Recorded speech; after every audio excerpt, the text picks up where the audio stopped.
Alright, this is the second in a series of recordings for the perineum, and in this one we're going to be talking about the urogenital triangle and its contents, particularly focusing on the external genitalia. So I get the distinguished honor of presenting to you on your private parts.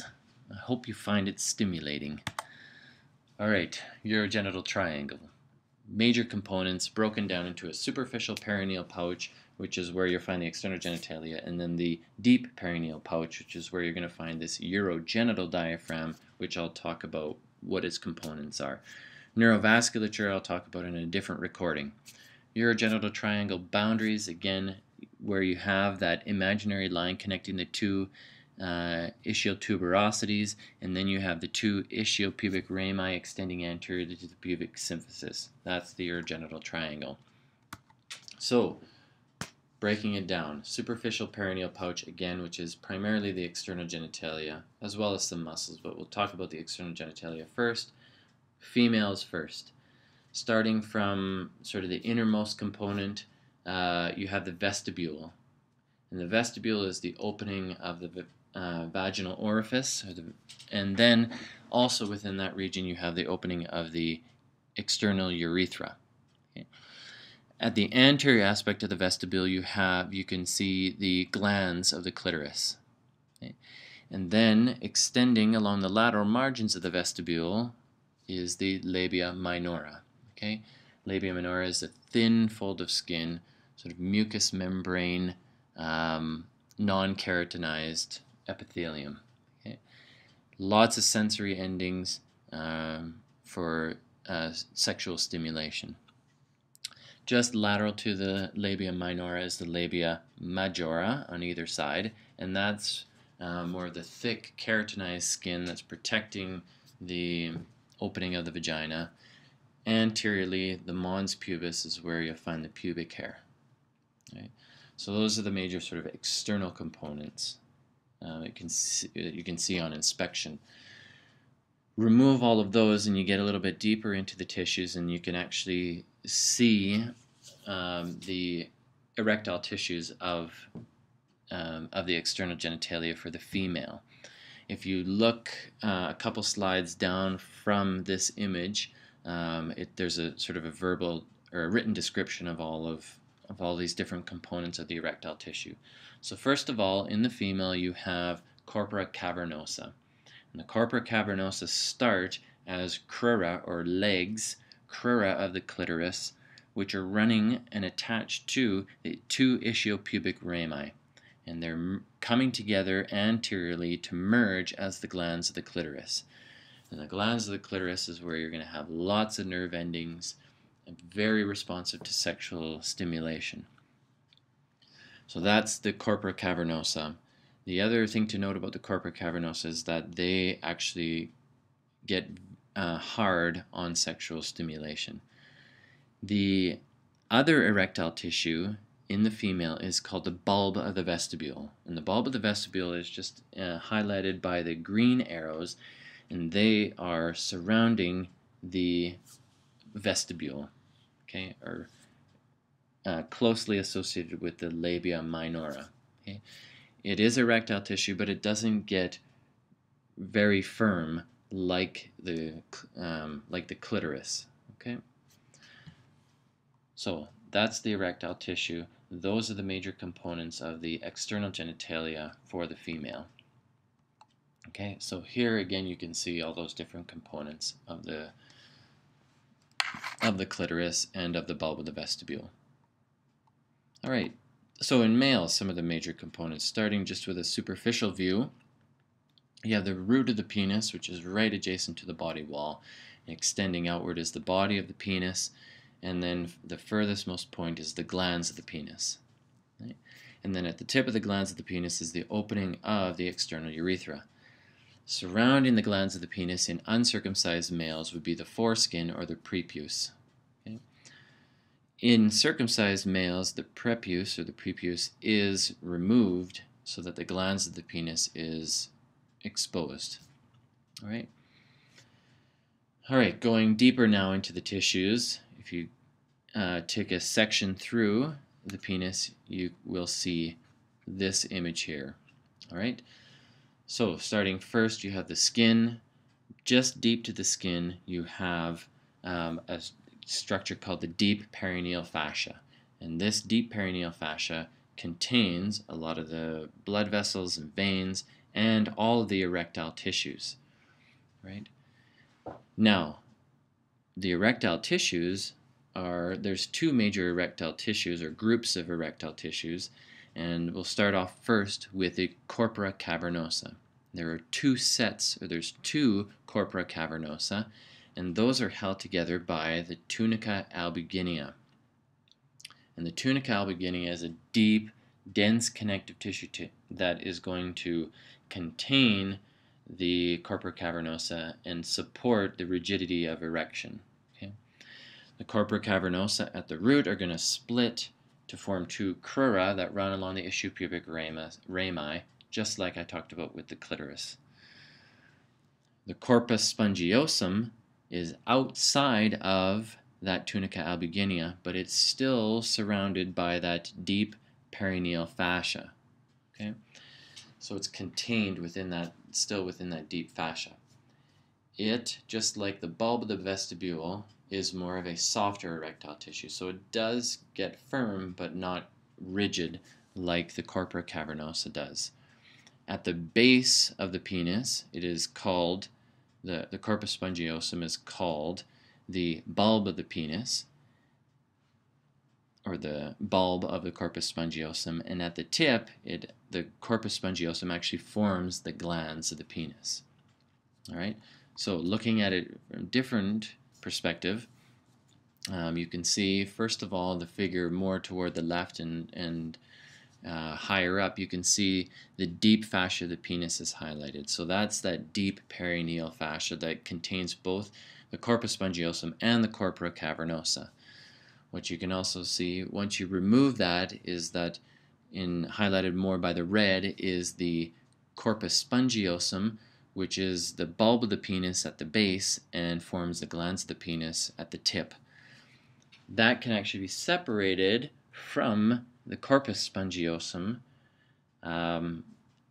which is surrounded again by that tunica albuginea. It splits as it gets closer to the body into the crura, which attach to the ischial-pubic rami. Okay, so those are the erectile tissues in the male. All right, muscles and glands, the next component of the superficial pouch. These are the three muscles and how they're different in males and females. What I'll highlight here is that they're all innervated by the deep branch of the perineal nerve. Okay, I'm going to show you an image, and you can refer back to the text as you need. All right, so females on the right, males on the left.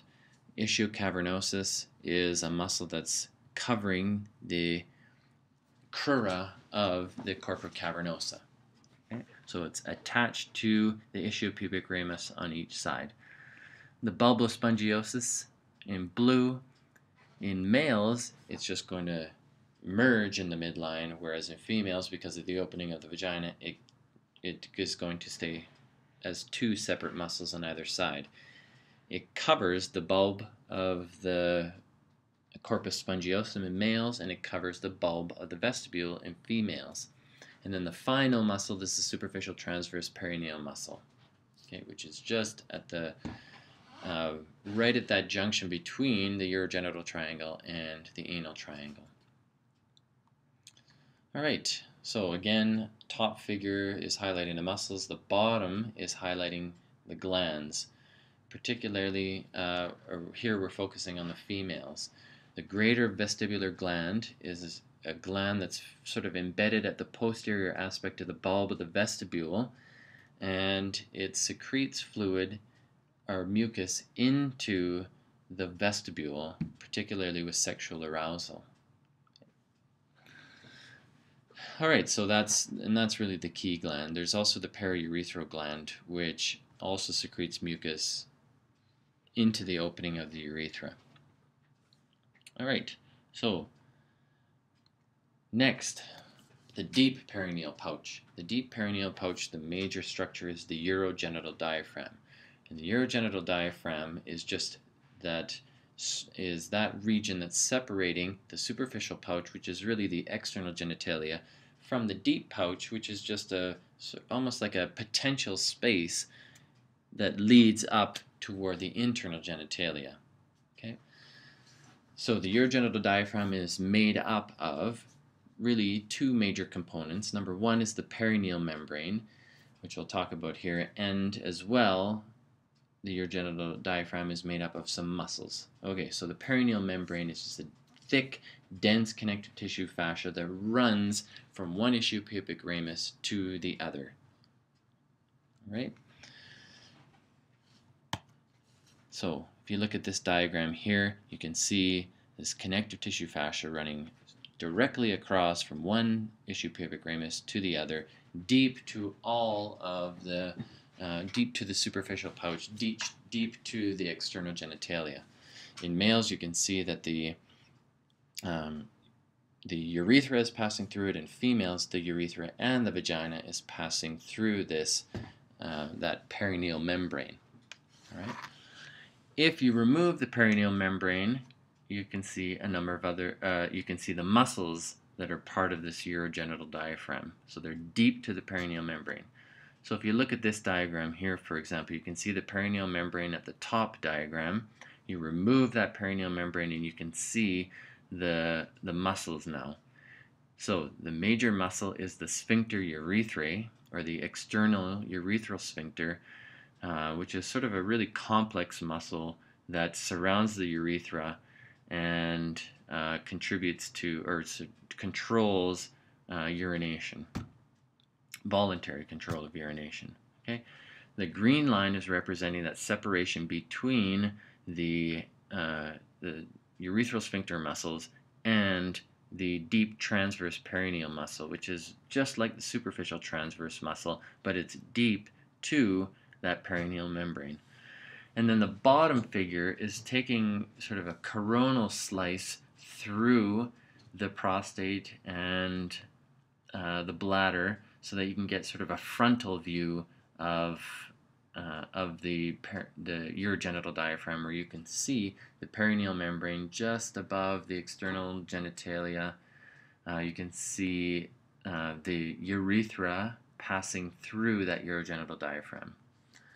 Okay. So muscles, we talked about the external urethral sphincter. It's a very complex muscle, but has many different components, but I just want you to think of it as one muscle that controls urination. And you can see how it's organized differently between males and females. Glands, the major gland in the deep pouch is only in males, and it's the bulbal urethral gland. It's embedded sort of with and surrounded by the external urethral sphincter in males, and it secretes mucus into the urethra. All right, moving on. Components of the urethra. Three major components I want you to think about. Number one is the part of the urethra that travels through the prostate, prostatic urethra. That short component of the urethra that's passing through the urogenital diaphragm and through the perineal membrane. The perineal membrane here is highlighted by the blue arrow. That is the intermediate, or the membranous component of the urethra.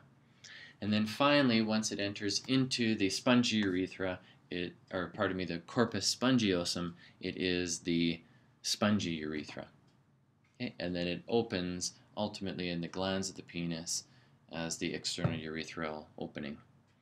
So those are the components of the urethra. And then finally, the perineal body. The perineal body is just this structure that's located right at the midpoint of that imaginary line that separates the anal and the urogenital triangle, and it's just the merging point of a lot of the different muscles in this perineal region. So the external anal sphincter, those transverse perineal muscle, deep and superficial, the bulbospongiosis, they're all merging right at that point.